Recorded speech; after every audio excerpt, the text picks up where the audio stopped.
Hello po mga kabayan, kamusta po kayo? Si Kamanong po, inyong lingkod, ay nagbabalik po muli. Tayo po ay magsama-sama magkomentuhan dito po sa Tambayang Makabayan. At sana po nasa maayos po kayong kalagayan. Mag-umpisa na po tayo. Komentuhan po natin mga kababayan. Ito pong magandang plano ni Senator Marcoleta na sana po ay mangyari. Dahil alam naman po natin pare-parehas, ang ginagawa po nilang isang damukal na ayuda ay nagiging ugat ng korupsyon sa ating bansa. Hindi po ba? Pakinggan po natin si Senator Marcoleta na gusto niya pong alisin ang ginagawang ayuda ng mga politiko. Ito po mga kababayan.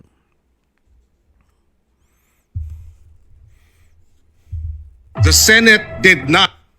Gusto kong alisin lahat yung mga ayu-ayuda. Napakarami niyan eh. Meron kang AIX, meron kang TUPAD, meron kang MAIP, naging MAIPIP na ngayon, meron kang Corpis. Ang dami nun. If you total all the ayudas in 1 year, mag-a-average siya ng 250 billion pesos. Wow. Sabi ko, sa dami ng mga social and economic interventions na yan, wala namang study na talaga nagpapatuloy na yung targeted population ang kinapupuntahan yan.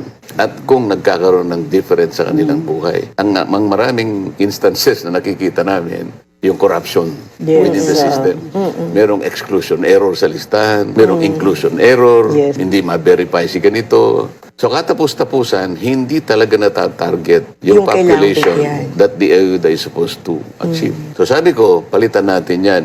Kaya meron akong binya. Lahat ng households na nagkukonsume na no less than 200 kilowatt hours per month, yun ang subsidized, pababa. Wala na yung 200 ayuda ngayon. na. So magkano lang yan? Sabi ko, baka hindi pa umabot sa 100 Kuryente. billion yan. Tapos walang Nakatipid ka ng pangalan. 100. Diba, sir? Walang pangalan. Wala, so, walang because, patronage politics. households. Kasi targeted siya eh. Ang matatarget dito, about 5 million poor households. Yeah. So ranging between 25 to 30 million poor Filipinos. Walang corruption because direkta sa kanya. Wala nang EPAL because subsidized, direct systematized subsidy. na. Oo. Gusto kong alisin lahat yung mga ayu-ayuda. Napakaraming. Napakaganda po ng panukala ni Senator Marcoleta. Kaya lang sasang-ayunan po ba yan ng maraming politiko sa ating bansa? Lalong-lalo po sa House of Representatives. At ganun din po sa mga kasamahan niya, senador. Mga kababayan, natatanggalin po isang damukal na ayuda na alam natin na ginagamit po yan ng mga korap na politiko, lalong-lalo po sa kanilang mga distrito. Ginagamit po nila yung karamihan vote buying. Hindi po ba? Mangyayari lang po yan mga kababayan kung mapapalitan po ang liderato. Dahil mismo po nangunguna po sa ayuda ay yung mismo pong pamahalaan ngayon. Hindi po ba?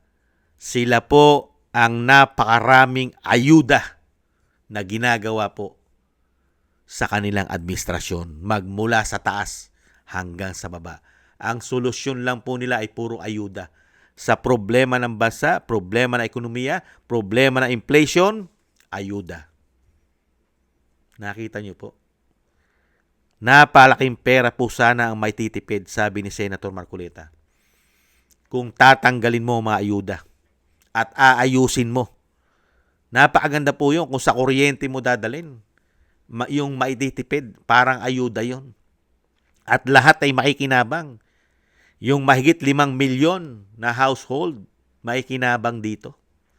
Hindi po katulad ng ayuda. Politiko ang nakikinabang. Hindi po ba? Dagdag bawas. Ang karamihan ay puro bawas, walang dagdag. Pagka politiko na magbibigay, puro bawas, hindi dagdag. At sila lang nakikinabang. Ugat ng korupsyon. Maganda po yan. Sana pag napalitan po ang administrasyon, ay matuloy-tuloy na po yan. Dahil sa panahon po ngayon, napakaganda po sana ang gusto ni mangyari ni Senator Marcoleta. Kaya nga lang po, napakahirap pong sang-ayunan sa panahon ngayon ang kanyang programa. Marami po diyang politiko, mga kababayan, ang babanggain yan dahil nga po sila ngayon ay sakim, gahaman sa pera. Kaya nga po isang damukal po ang korupsyon sa ating bansa. Hindi po ba? Pinagnasahan nila ang perang taong bayan, mga flood control scandal, mga ayuda na isang damukal. Lahat po ng politikong korap ay silang nakinabang. Hindi po ang taong bayan. Kaya nga po, naghihirap tayo.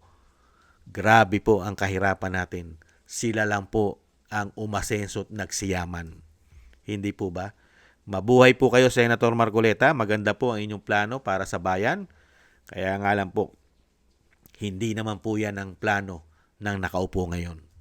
Iba po ang plano na nakaupo ngayon, Senator Marcoleta.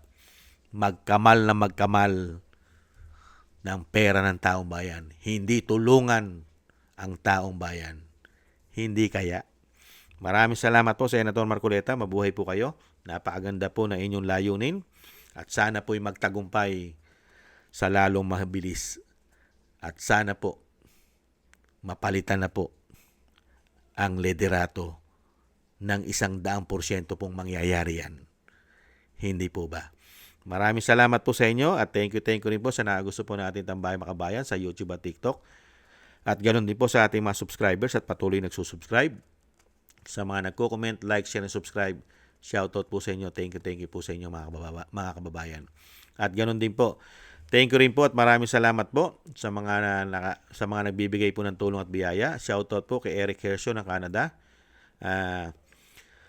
Si Jem Aris sa United Arab Emirates, Ani Jo, Baby Roman, Ate Isa ng Cagayan, Gay at Siena, Tatay Nick ng Toronto, Canada, Jesus Valdepena, Rolando Guerrero, Mila Yi, Felipe Shapno ng Texas, USA, Rolando Timbol ng Alberta, Canada, Ma'am LB at Shermani ng North Miami, Florida, Melchorita Espinosa ng Orlando, Florida, Arthur Estaniero ng USA, Randy Crispino ng Pasig, Mika Legaspi, Tessie Mantilla from Kuwait, Frank Zamora from California, USA, Romulo Divina Gracia ng Bacolod City. Shoutout po sa inyo lahat. Maraming salamat po sa inyo, lalo po sa inyo po mga biyaya. At God bless po sa inyong lahat. Ingat po tayo mga kabayan at konting tiis lang po. Tiis lang po tayo. Bye-bye.